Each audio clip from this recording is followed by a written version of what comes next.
Hello again. We're back with Jack Chaucer's Storyteller here on YouTube. Nikki White Polar Extremes is our book, and we begin part two today. Chapter 13 is called Enter Snowbow. It's January 11th, 2020. South Pole, the last stop for a long time. Good afternoon from the flight deck, the pilot announced over the intercom. We are currently at 15,000 feet and preparing for our final approach into Amundsen South Pole Airfield at 9,300 feet. We've got partly cloudy skies with winds at 15 to 20 miles per hour. Not too bad, I thought. Then came the punchline. And the current temperature is minus 22 Fahrenheit. Gotta love those balmy late summer January dog days at the pole. I cursed into the din of the plane while everyone else in a green parka smiled and laughed. Suddenly, the warmth of solitary confinement in Cape Town seemed like a wonderful option compared to months of quote-unquote freedom in a permanently frozen wasteland that the rest of the world had forgotten about for good reason.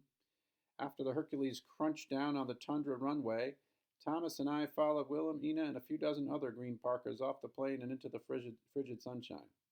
The snot in my nose froze in one breath, and I immediately shoved my scarf higher with my double-gloved hand, so only my eyes were exposed to the sea of white before me. Snowcats with plows zipped around, smoothing the snow away we had just churned up, and we hauled our big orange duffel bags toward the nearby base. It wasn't snowing, but the steady winds carried plenty of ice crystals that sparkled like diamonds in the sunlight as they drifted past us. We all marched toward what looked like a giant E-shaped complex lying on its side, accented by an entrance building on one end that could have passed for a metallic beer can. In front of the beer can, clusters of red and green parkas anticipated our arrival. Hugging, backslapping, and loud talking commenced. No scarfs or half-frozen mouths could muffle this fraternity of 50 below fools that me and Thomas, of all people, were now compelled to join. A couple of red parka types gave us, quote, "we're not worthy," quote, bows of deference as we passed by them, and Thomas laughed. It seemed like his self-esteem rose the more the temperature dropped. I guess for him, even banishment to the South Pole was a welcome alternative to prison. Willem and Ina embraced two men in red parkas and began chatting with them in a foreign language. I couldn't tell the difference between Dutch and German, and apparently they each spoke both. They all kept looking at me and Thomas, so clearly we were the topic of conversation. Willem finally introduced us, and we shook their gloves. I couldn't understand their names because their spoken English was even worse than Ina's. "They are part of the Bridge Vanguard," Willem said, nodding toward Thomas and me, "chosen by my son Peter. They will risk everything to do great things." The other men nodded and smiled, but their eyes justifiably questioned the correlation between what they were seeing and what Willem was spouting off.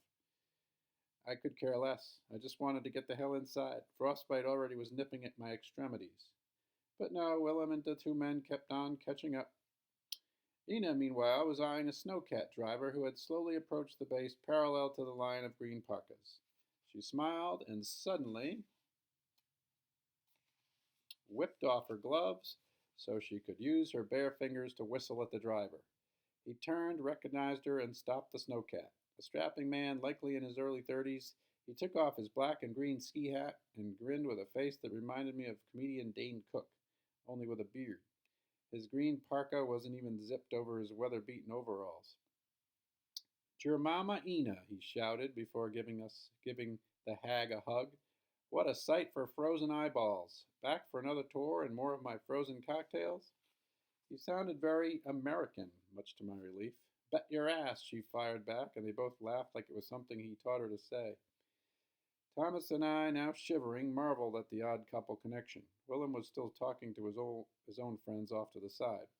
"Who are these winter-over newbies?" Ina's friend asked, checking me out way more than Thomas. I tried in vain not to shiver so much. "Nikki and Thomas," Ina rasped, somehow managing not to butcher my name at least. "Welcome to hell," he said with a laugh, shaking our gloved hands. "Just kidding. You're going to love it here. Trust me. After a few months, you'll never want to leave. I'm Sam Archambault, but everybody calls me Snowbow." "Have you ever seen a snowbow?" I asked.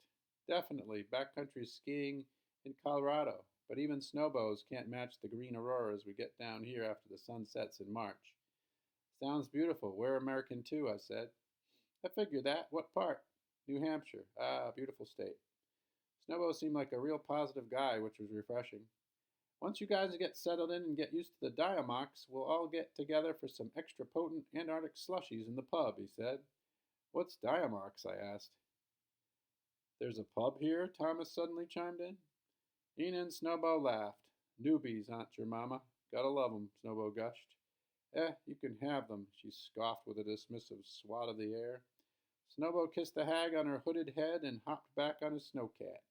As he revved the engine and drove off, I realized I had forgotten how brutally cold it was. Nice. That's the end of chapter 12. We'll be back. Chapter 13. Sorry, we'll be back with chapter 14, also from Nikki's point of view next time.